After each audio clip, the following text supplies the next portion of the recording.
So back in January 2021, I bought skateboard, this one. And those who don't know about skateboards, there are three kinds of skateboards available. One is typical skateboards like this. This is the nose and tails. Another one is which is larger than the bigger the wheel size, basically for commuting purpose. And then there is hybrid version of this board, skateboard and longboard, that is cruiser board, which is more not so super and not so harder wheel and medium kind of legs. So I bought this skateboard to learn both free and top here, and I'm gonna convert this skateboard into the motorized electric skateboard. To motorize any skateboard, you need this thing. First of all, the skateboard itself, okay, and then a motor. To power the motor, we need batteries. These are the LiPo batteries. I am connecting them in series, and to control them, there is a motor controller, 9 to 60 volt motor controller. Okay, without this controller, this motor either run at full speed or at zero. So, and a couple of Allen keys and screwdrivers. So first of all, we need to loosen this wheel and need to mount a wheel pulley on this skateboard wheel. So the wheel pulley is actually larger pulley, and the motor pulley will be smaller pulley, so it will increase the torque. So let me reverse.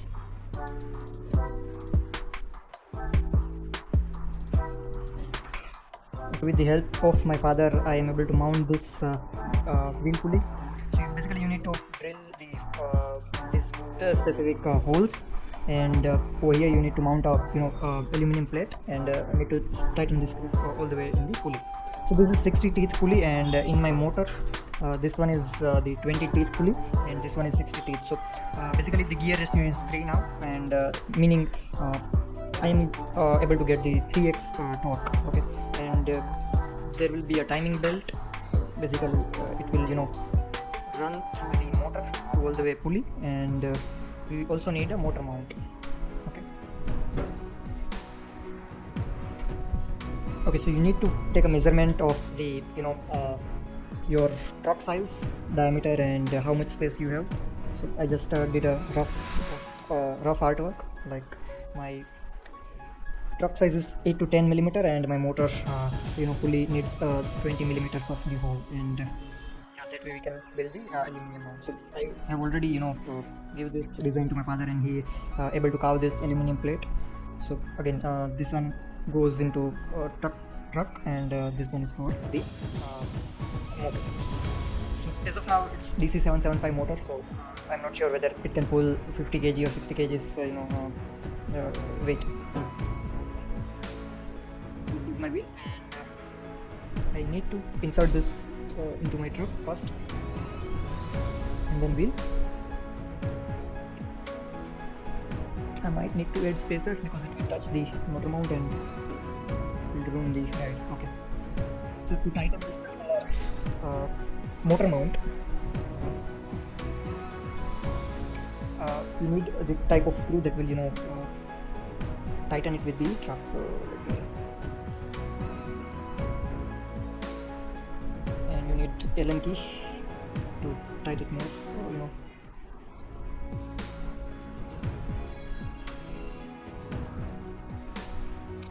Initially, don't tighten it too much. You might need to do a little bit of adjustment. So yeah, this one.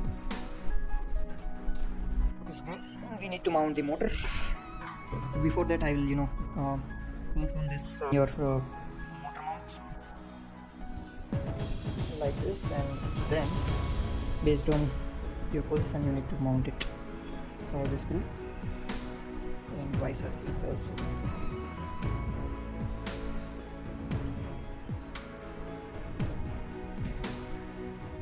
Again, don't tight too much. I mean, you need to adjust it later.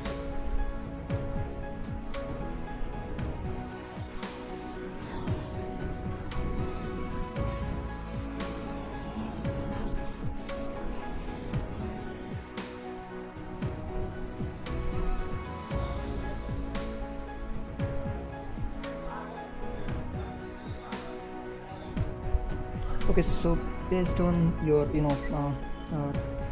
belt strength, you can move forward and backward your wheel pulley. So the required tension can be achieved. So let me first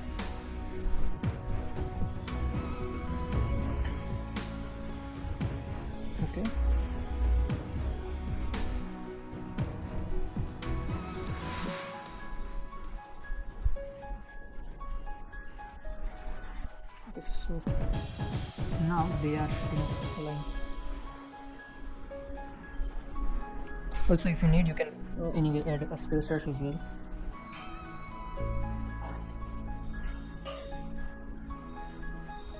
Like this. Okay.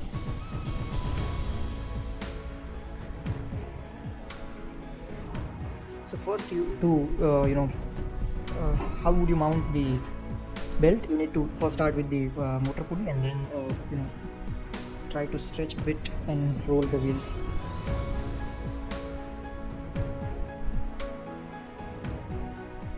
Up.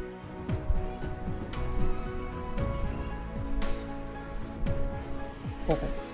So now you can adjust the wheel tension. So rule of thumb says it should not be too loose or too tight, else you will see the performance impact. So let me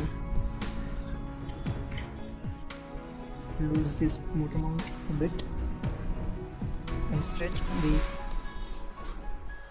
motor all the way back and tighten this bit and that below. Okay, so now it is a bit, I think it's still okay. We can check and test this. Okay, let me mount the another wheel as well, because this is just a normal wheel.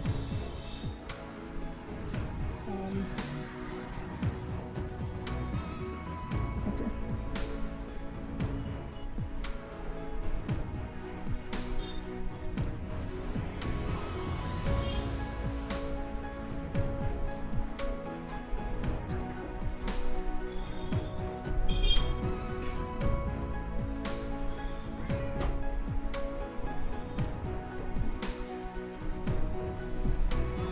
You need to tighten in such a way that it should not this moment and able to freely spin.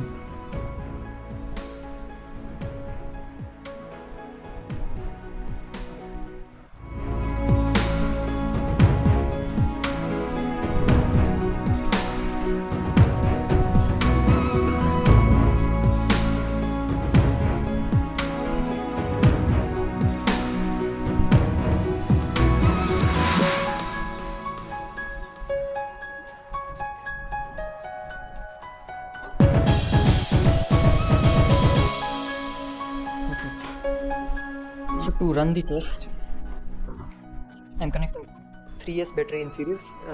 When you add batteries in series, it will double the voltage and increase the motor speed. So to connect them in series, this is the series connector HT60 that takes two inputs from the battery 1 and battery 2 and provide the combined voltage. If you do it in parallel, it will increase the capacity of the battery.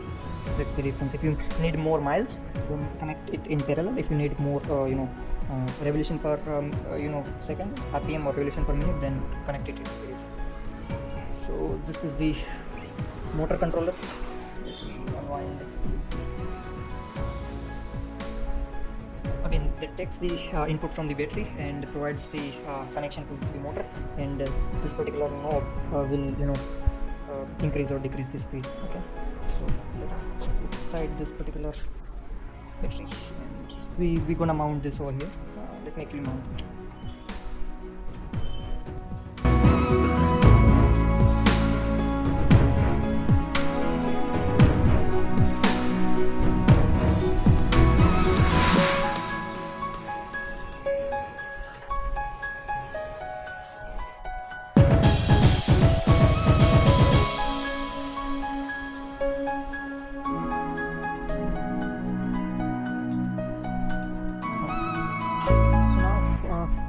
You can provide the inputs in the motor.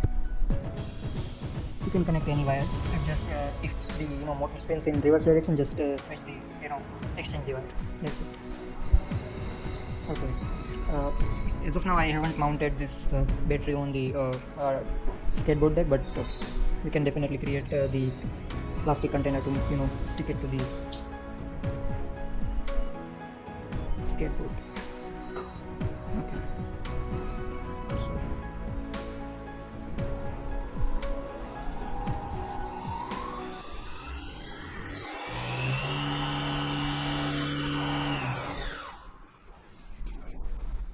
Okay, so we might need to test this. Okay, so right now it's drizzling in Rajkot and I'm still trying the test of the skateboard. Okay, so I'm put this.